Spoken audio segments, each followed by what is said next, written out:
മക്കള് എത്രണ്ണാന്ന് പറയാം. ഇത് ഫുള്ളായിട്ട് എടുക്കണമെങ്കിൽ ഇങ്ങോട്ട് വരുമെന്നൊരു പേടിയുണ്ട്. എത്ര എണ്ണാന്ന് വെച്ച് കഴിഞ്ഞാല് ഓടുന്നുണ്ട്, കുട്ടികളൊക്കെ ഉണ്ട്. എങ്ങനെ കാണിച്ചു തരാം.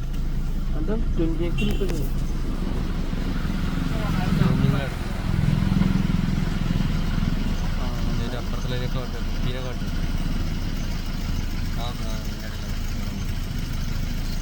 ആനയോടാണ്. ഞാൻ ഇങ്ങോട്ട് നോക്കട്ടോ. നിങ്ങൾ അത്ര നോക്കിക്കോളൂ. കണ്ടമോനുണ്ട്. ഇതിന്റെ മരത്തിന്റെ പൊട്ടി. ഞാനിതാ പന്നിയോള വെച്ചിട്ട് അങ്ങനെ തിരുവനന്തപുരം ഇറങ്ങിയപ്പോ സംഭവം പന്നിക്കിട്ട് പറഞ്ഞില്ല. തിരുപ്പുരിയാണ് സാലിമേ. ഇപ്പൊ 2003 നിൽക്കൂല പെണ്ണ. മതി. നിങ്ങളല്ലേ